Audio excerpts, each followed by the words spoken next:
બોટાદના સુપ્રસિદ્ધ યાત્રાધામ સાળંગપુર ખાતે પ્રદેશ ભાજપ કારોબારી મીટિંગનું આયોજન થયું। આ કારોબારી વિસ્તૃત બેઠકમાં ગુજરાતના 1300 જેટલા અપેક્ષિત કાર્યકરો, હોદ્દેદારો, પદાધિકારી ઉપસ્થિત રહ્યા હતા। અનેક હોદ્દેદારોએ પ્રતિક્રિયા આપી। આજના દિવસે ભારતીય જનતા પાર્ટી ગુજરાત પ્રદેશની પ્રદેશ કારોબારી બૃહદ કારોબારી છે। આજે અહીં સાળંગપુર ધામ ખાતે આપણા સૌના આરાધ્ય આસ્થા અને શ્રદ્ધાનું કેન્દ્ર એવા ભગવાન સ્વામિનારાયણના ધામની અંદર, કષ્ટભંજન દેવના ધામની અંદર જ્યારે આ કારોબારી થઈ રહી છે, હું ન ભૂલતો હોઉં તો 2004ની એક કારોબારી અહીં અગાઉ થયેલી અને આજે 20 વર્ષ પછી ફરી અમને સૌને પૂજ્ય સંતોના આશીર્વાદની સાથે પ્રદેશ કારોબારી કરવાની તક મળી છે। ત્યારે આ મંદિરના માધ્યમથી, અહીંયા સંસ્થાના માધ્યમથી પાર્ટીના સૌ આગેવાનોનું સ્વાગત કરું છું, કારણ કે બોટાદ જિલ્લાનો વિધાયક છું અને જિલ્લામાં આજે ફરીવાર જ્યારે કારોબારીને માણવાનો અવસર મળ્યો છે ત્યારે જિલ્લાના આગેવાન તરીકે હું સૌનું સ્વાગત કરું છું અને પાર્ટીના બધા વડીલો અહીં આવી અને ધન્યતા અનુભવશે એવી વિશ્વાસ અને શ્રદ્ધા વ્યક્ત કરું છું। લગભગ અપેક્ષિત શ્રેણીના 1300 જેટલા આગેવાનો બૃહદ કારોબારી હોવાના કારણે ઉપસ્થિતિ નોંધાવવાના છે અને નિવાસ પણ અહીં જ છે અને અહીંયા જ એ સમારોહ કાલે થાય પછી સૌ અહીંથી વિદાય લેશે। મુખ્યમંત્રી સહિતના નેતાઓ પણ સૌ આગેવાનો આવવાના છે। રાષ્ટ્રીય પદાધિકારીઓ પણ લગભગ ઘણા લોકો આવવાના છે અને પ્રદેશના સૌ આગેવાનો પણ છે। દેશમાં ત્રીજી વખત ભારતીય જનતા પાર્ટી એનડીએની સ્પષ્ટ બહુમતી સાથેની આદરણીય નરેન્દ્રભાઈ મોદી સાહેબની સરકાર બન્યા પછીની ગુજરાત પ્રદેશ ભાજપ દ્વારા આયોજિત આ બૃહદ કારોબારી આજે સાંજના 5:30 વાગે શરૂ થવા જઈ રહી છે। અલગ અલગ વિષયો ઉપર ચિંતન, ચર્ચા, મંથન અને હું એટલું કહીશ કે સાળંગપુર એટલે એ એકદમ પવિત્ર ધરતી, પૂજ્ય પ્રમુખ સ્વામી મહારાજની દિવ્ય શક્તિ, દિવ્ય આશીર્વાદ અને હનુમાનજી દાદાના સાનિધ્યમાં આ પવિત્ર જગ્યામાં કારોબારી થવા જઈ રહી છે। ભારતીય જનતા પાર્ટી ગુજરાત પ્રદેશના મંડળના પ્રમુખથી લઈને મુખ્યમંત્રી, પ્રદેશ અધ્યક્ષ સુધીના સૌ આગેવાનો ભેગા મળીને અલગ અલગ વિષયો પર ચિંતન કરશે। આ કારોબારીમાં આદરણીય નરેન્દ્રભાઈ મોદી સાહેબ ત્રીજી વખત વડાપ્રધાન બનીને એક ઇતિહાસ બનાવવા માટે એમને અભિનંદન આપતો પ્રસ્તાવ પણ રજૂ થશે અને કાર્યકર્તાઓ આ કારોબારી માટે સમગ્ર બોટાદ જિલ્લાના કાર્યકર્તાઓ, સમગ્ર ગુજરાતમાંથી આવતા કાર્યકર્તાઓને સ્વાગત કરવા માટે ઉત્સુક છે। અમારી પ્રદેશની વ્યવસ્થા ટીમ પણ છેલ્લા 8 દિવસથી સતત પ્લાનિંગ કરી અને એક નવી ઉર્જા, નવા ઉત્સાહ સાથે ગુજરાતના લોકોની સેવા કરવા માટે વિસ્તારમાં જશે।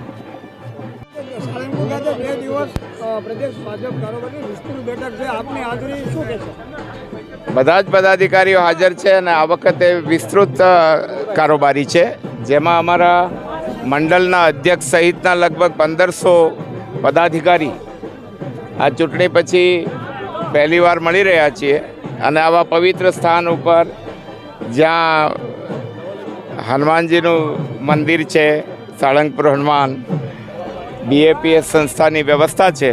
આ 2 દિવસની કારોબારી અમારી કાલે સાંજ 5 વાગ્યા સુધી ચાલશે। આજે પ્રદેશ ભાજપ વિસ્તૃત કારોબારી બેઠક સાળંગપુર ખાતે છે, આપની હાજરી શું કહેશો?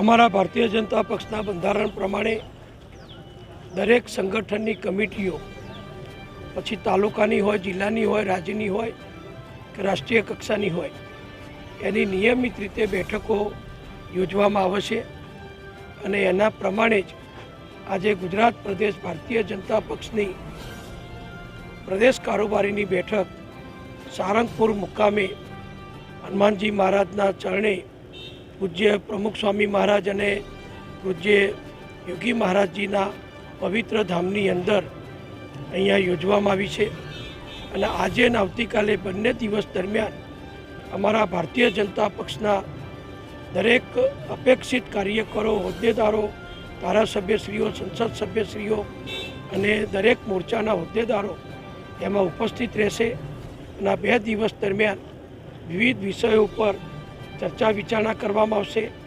પક્ષ દ્વારા પણ જે ઠરાવ રજૂ કરવામાં આવે એના ઉપર ચર્ચા કરવામાં આવશે અને આગામી કાર્યક્રમો વિશે પણ ચર્ચા કરી અને ગુજરાતની ભૂપેન્દ્રભાઈ પટેલની સરકાર અને કેન્દ્રની માનનીય નરેન્દ્રભાઈ મોદીજીની સરકાર દ્વારા જે પ્રજાલક્ષી કાર્યક્રમો યોજનાઓ ચલાવવામાં આવે છે એની વિસ્તૃત માહિતી પ્રજા સુધી પહોંચે અને દરેક નાગરિક એનો પૂરતો લાભ લે એ માટે અમે સક્રિયતાથી અમારું સંગઠન જે કામ કરે છે એમાં વધુ વેગ આપીશું અને પ્રજાની વચ્ચે જવાનું, સંગઠનને મજબૂત બનાવવાનું કામ આ કારોબારી દ્વારા અમે કરીશું. નીતિનભાઈ, આ કારોબારીની અંદર કાર્યકારી પ્રદેશ અધ્યક્ષની પણ કંઈ ચર્ચા કે કંઈ થવાની વાત છે શું? જો પ્રદેશ અધ્યક્ષ તરીકે અત્યારે માનનીય CR પાટીલજી છે.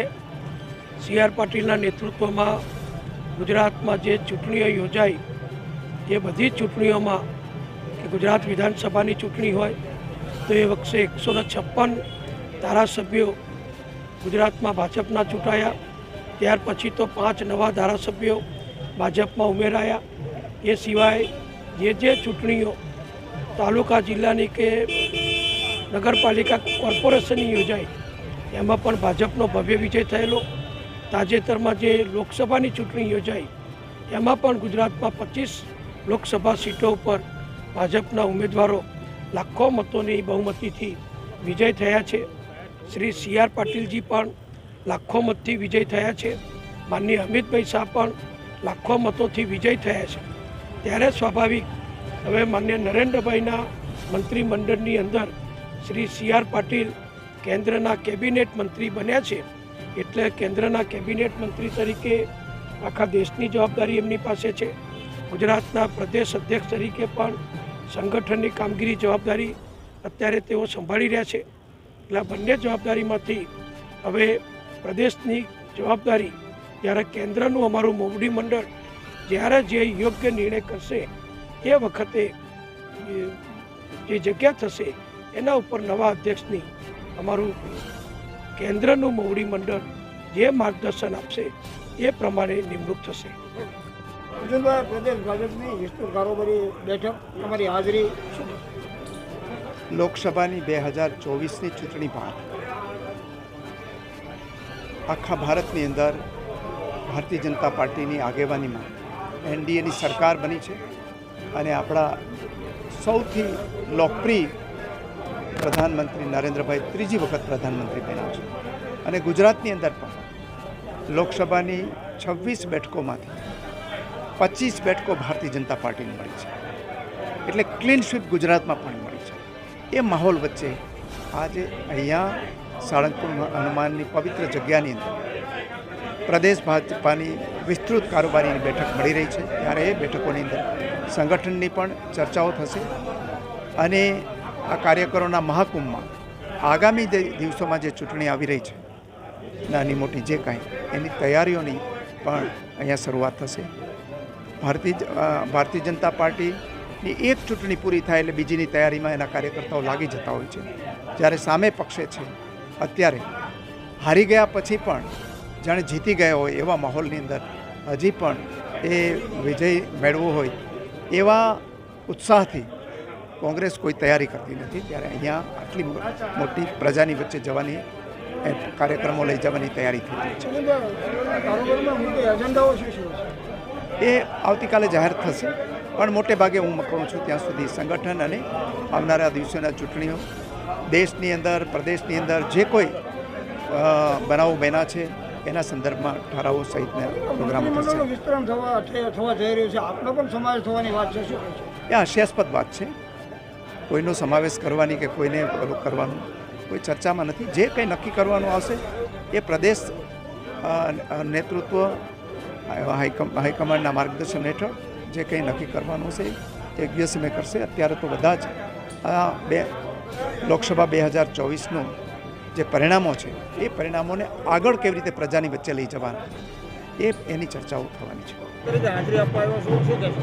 આજે કાલે અમે રાજે દિલ્હીથી આવ્યા અને અમને સૂચના મળી કે પ્રદેશ કારોબારી છે અને આ તો અમારો બાજુનો જિલ્લો એટલે તમામ મહેમાનોને આવકારવા અને કારોબારીમાં હાજરી આપવા માટે અમે આવ્યા છીએ. અને આ ધામની હનુમાનજી દાદાના ધામમાં બધાને અમે આવકારવી છીએ અને શુભકામના પાઠવી છીએ આજની કારોબારીમાં આવવા બદલ. એજન્ડા તો એ પછી તમને વિગતવાર તમને માહિતી આપી દઈશું.